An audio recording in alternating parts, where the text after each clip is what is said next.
Welcome, everyone, to the Million Vegan Grandmothers podcast. And I have Jen Armstrong. Is that correct?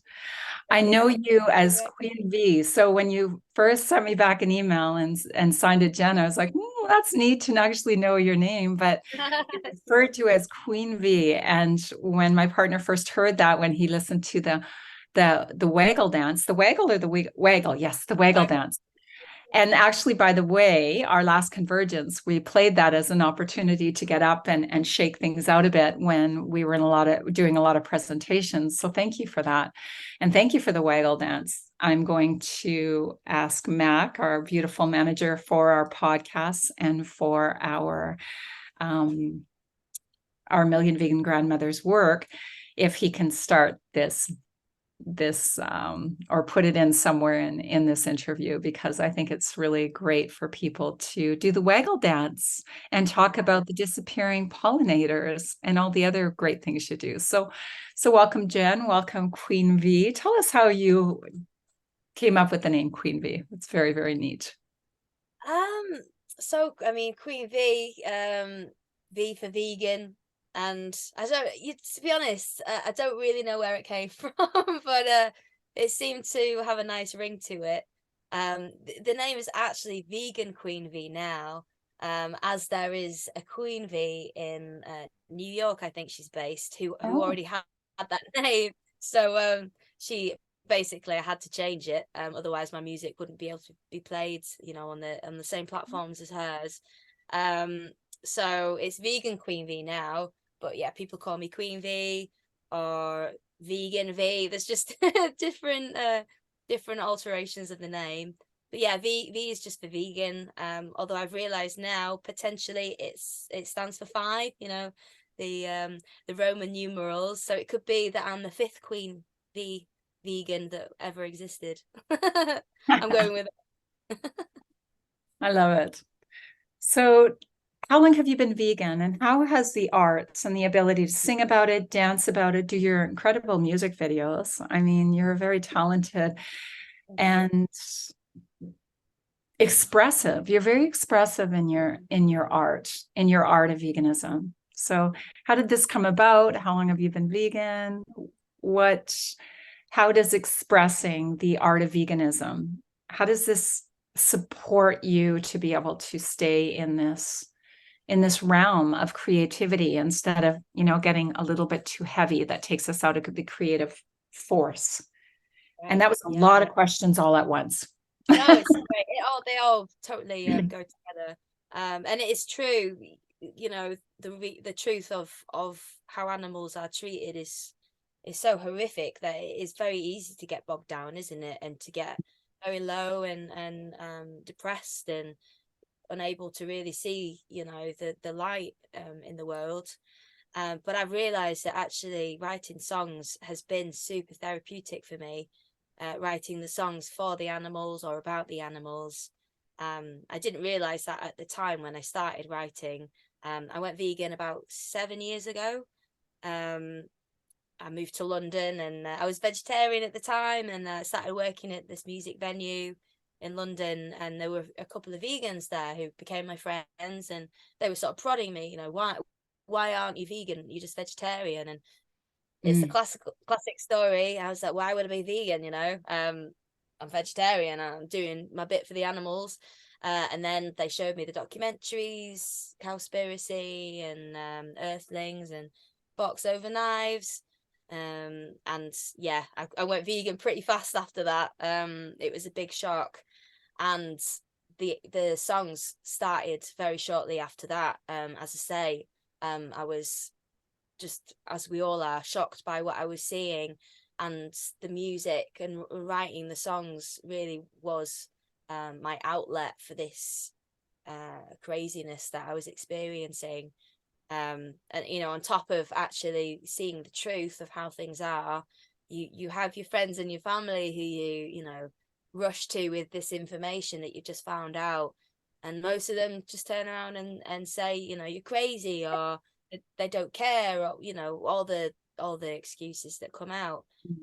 So that's kind of an extra layer of trauma for people who go vegan, first of all, realizing what happens to the animals, and then trying to express this information to the people that you care about, and then just not, you know, willing to meet you and to change and to acknowledge that, you know, what they're doing is quite harmful to you know, the animals, the world, themselves. So all of that, I've realized, when I can put it into a music format, is so therapeutic for me to write these songs. And then I've realized it's taking something that's, it's, you know, it's sick, it's traumatic, it's very dark, and it's transmuting it into something that's actually quite beautiful, and into something that people can enjoy and understand. Even if they're not vegan, they will still enjoy the music, and they're still listening to the words. And because they're, you know, in a music medium, I feel like it's just a lot more palpable. Is that the right word? You know, people can understand it more, and they don't maybe feel so defensive when you're talking to them about veganism in a song. Like, they're not going to have the same response potentially that if you were speaking to them, you know, in a conversation face to face. So yeah, I've been really grateful for finding this. I've been a songwriter for a long time, most of my life, and the songs for the animals just naturally came out. I had no intention of you know, coming onto this path, and I'm, yeah, so grateful that I am, because I feel like I'm helping myself, I'm helping the animals, and hopefully I'm helping other people as well. Oh, why can't I hear you? Is that you or is that me? I think you might be muted. I was sorry, No, somebody was no, blending it's fine. some garden vegetables in the kitchen, so I thought I would just stay muted. You definitely are helping. And you know, when we listen to a song that we heard when we were young, how does it stay with us? The words, we remember the words, we remember the feeling. We sometimes remember where we were when we heard the song, or the first time we heard that song, or who we were dating, or what was going on in our life. So music is such a great way to, like you said, you say it's a palpable feeling, but it's also more of an indirect way of getting deep into people's skin, right? Just like the music penetrates, like the Waggle song, you know, you're just like thinking about the Waggle song after you've listened to it, and it penetrates. So, what are some of your other favorite vegan songs that you wrote, that you recorded? Well, to be honest, all the songs on the album that I released last year, my first album, called it Freedom Warrior, because that's what I am. I'm a freedom warrior for all. All of those songs I love. Some are, you know, more kind of slow and melancholy, because they are about the reality of how the animals are being treated, and, you know, what their lives look like at the moment, how things are. But then, and this is something I'm gravitating towards a lot more going forward for my next album. There are songs that are more, you know, get up and dance, and just, you know, enjoy moving your body, and maybe have a bit of a sing along as well. Because I realized the importance of, getting people into a good mind space, and physically as well. You know, people need to be moving more. So if I can do that through my music, that's definitely where I want to be heading. But yeah, I love them all. They all were written for a, you know, for a special reason, or for an animal, an animal in particular, or for example, What Hell Is Like was written after I watched this horrendous documentary called Land of Hope and Glory, which is very similar to Earthlings and Dominion, the film Dominion. You know, it's just this horrendous footage of farm animals, and Land of Hope and Glory focuses on the UK farm animals, which I think is possibly why it hit me so hard, because a lot of the other documentaries I'd seen were filmed in America, and then seeing these animals, knowing that, you know, some of the farms mentioned in the documentary are literally like in the town I was born in, so it was like, oh, okay, yeah, I knew it was happening here, of course I did, but to actually see the animals that have been treated like that on our soil was, yeah, pretty traumatic. So that one holds a very special place. I think it was the first one I wrote as well for the animals. So yeah, but I love them all, and the stuff I'm writing now, I'm really excited about, because as I say, I want to try and help people as much as possible, and I feel that positivity and getting them moving is a really great way to do that. So that's what's going to be coming. That's perfect. When we think about grieving and trauma, when we look at even Kubler-Ross's 5 stages of grief, and it starts out with denial, possibly denial, and then, moving into anger and depression. Yeah. It seems like that's the very beginning stages, but what my partner and I are writing is the first stage, really, when we're really going to look at this atrocity around how we've treated other sentient beings, is shock. And so it sounds like your first album talks a lot about the felt sense shock. Like it's like, this is happening. It's happening all over. It's happening in my backyard. Mm. And then we move on to compassion and creative action. And it sounds like you're right there. So how will your next album? It feels like this album was a lot about the impact of the shock, and to really awaken. This is what's happening. This is truth. This is hell on earth. And when we do the Weigel dance, there's information being given about the pollinators disappearing, but what we can do about it.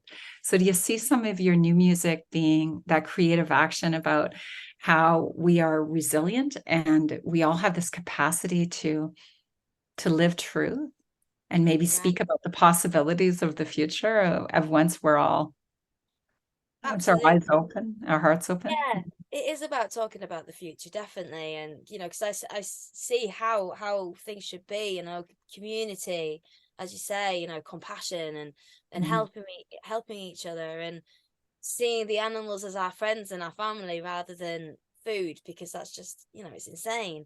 But I've realized that, as I was vegetarian since I was 8 years old, because I loved the animals. I was like, I don't want to hurt the animals, and yet I was for many years. And I think that it is traumatic for people to realize that they've been lied to their whole lives. So I want to help empower them, and to be a person there to show support for them, to help them transition from this brainwashed society, where they've just been lied to from day one, to a place where they're powerful, and they can do things on their own, and they know the truth, and they can make the right decisions, but do it willingly and happily, rather than oh, I love my bacon, or whatever stupid thing people say. I want people to be like, oh, hell yeah, I want to be a friend to the animals. I am a friend to the animals. Why would I hurt them? And I think empowering people is a big part of that. Yeah, and as Dr. Sailash Rao says, just letting people know, we know you already have a vegan heart. Like very few people, I mean, there are people that are just mean for whatever reason. We don't need to get into that, but most people don't want to harm anything. And if most people had to go harm them, kill them, grow them in some tank or whatever it is we're doing with farmed marine life, and we wouldn't do it. Right. We wouldn't do it if we had to eat that way. It would be much easier for us to go get some lentils from a store and cook them. Yeah. Right. It would be like, yeah, no, I think I'm going to choose this. Yeah. So the empowering and taking away the guilt aspect for people, it's like, it's okay. We know it's hard to look, but you already have a vegan heart. So now it's just coming into alignment. Right. Into alignment. Yeah, I think that's why we have such sickness in the world as well. We're just so out of alignment with our true nature Mhm. and what is truly Mhm. good for us. And eating animals is a massive part of that. There are other things as well, but yeah, this complete disconnect with where our food comes from, calling animals food is, I think, insane. It's just not reality. um and if we can regain that connection, people growing food in their own garden, that seems to not be a thing, but it's just so important that we know where our food is coming from, that we can pick. I love foraging, picking wild food.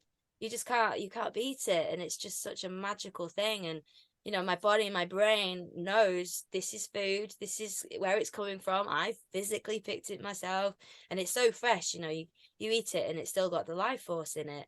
Mhm. Things like that is where we need to be going, and regain this connection with the fuel that we're building ourselves from. Yeah, and the life force. I love that word, and it's not used enough actually in my circles, I find. It's what is living and what does it bring into your own life force, right? And eating death and suffering is never going to bring anything to our life force. I mean, there's nothing. My partner is also vegan, of course, because once you get to a certain stage, you can't be with a non-vegan. It's just the way it is, because loneliness is not that bad, or being alone is not that bad. Yeah, so you choose to be with like-minded, but we walk past, a butcher shop and it says fresh meat, and it's like, yeah, there's no life force and it's not fresh. And fresh is the living force, the living life force of that animal on the earth doing its piece on the earth. And so I love the word life force because it's only life that can negate life. It's only life that can bring in life. And eating living food and foraging food, I also forage. In fact, I had a really busy, I don't like the word busy, but I'd had a really rich, complete month. My grandchildren were living with me temporarily with my daughter. She was changing houses, and lots of other stuff was going on. And when all that was finished, I had just a day where I just ate very little. And at one point, I was laying on the grass in this forest area I go to and nibbling on these little baby dandelions that were coming up, and then the rose hips that are ready to eat, and the plantain. And it was just like, I just was lying on the earth grazing. So I felt like my life force was returning. And I really encourage anybody listening right now is to really understand your life force, because what it will do is it'll help you recover quickly from the trauma, from the suffering, but also allow us to bring in that innate joy that we all deserve. We all deserve, including every sentient being, deserve to live with our innate joy. And we can't do that unless we're feeling the life force from the planet. And we know right now we've lost, I think it's over 70% of the wildlife diversity, 70%. In some areas, some ecosystems they're saying 50. The phytoplankton, I think Captain Watson said we've lost over 40% of our phytoplankton, which provides 71% of our oxygen. So it's more challenging to do this. It's more challenging to really feel our life force when the oxygen's depleting, when there's more and more chemicals being applied to our earth, but we can feel it, and we have to gather together in community and talk, but also share music and dance, which you do so well. Yeah. So before we leave this short podcast, and I invite everyone that's listening and deeply listening, as I said on a recent podcast, to please come to our VCOP convergence on the 28th and 29th. And Vegan Queen V will be in a panel of artists, including Jeff Francis, one of my dear friends who introduced me to Vegan Queen V, is the art of veganism. So that will be on the 28th and 29th of October. You can register VCOP through climatehealers.org. And I would love you to leave everyone with maybe a little song, maybe a little prose, maybe a little bit of creative force that's pumping through your life force right now. Okay. yeah, I can do a little. I can sing you a little bit of one of my songs on the last album, which is in line with, as I say, empowering people and helping them with this trauma that they are going to be subject to when they find out the truth, and they find out that they've been lied to, that their parents lied to them, not on purpose, obviously, but their parents told them that meat is something we should be eating, animals we should be eating, and it's good for us, and that's complete, it's just a fallacy. So this song is called Beautiful, Powerful, Free, and yeah, it's just my message to everyone to remind them that that's what we are. We are beautiful people. We are free people. We're powerful.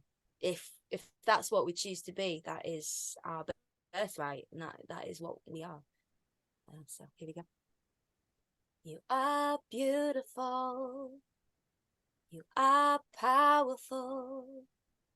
You are free. Free. You are beautiful. And you are powerful. And you are free.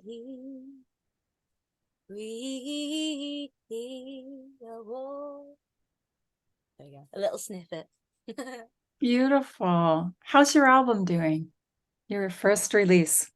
Right, yeah, it's yeah, people seem to be loving it, and yeah, it's a new thing for me. I've always written songs, but I've never released an album, and I've never released music where I actually care about the message, which sounds really silly, but for the first time in my life, I know that I'm writing important stuff, important messages, and yeah, it's just a joy to share them, and amazing when I get people come up to me at gigs or wherever, events, and just say how much the album means to them, or they'll pick out a favorite song.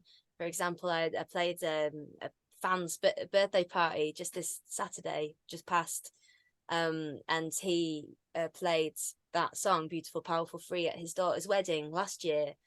So I played that for the family on Saturday, and it was just, yeah, it was great. It's really special. So beautiful. So tell all our listeners the name of your album again, and can they find it on the Spotify, other? Yeah, absolutely. Yeah, it's called Freedom Warrior. And it's on Spotify. It's on Bandcamp as well. I don't know if anybody's heard of that. But yeah, it's there too. And then I also sell physical CDs because I'm quite passionate about keeping the physicality of music alive as well. It's quite special to receive a physical album, with the artwork, and I've got a little lyric booklet in there as well, so people can sing along. So yeah, it's available there from my website too, which is veganqueenv.com. Thank you very much for your time. Excited to be part of a presentation with you in October. Great, thank you. Thank you very much.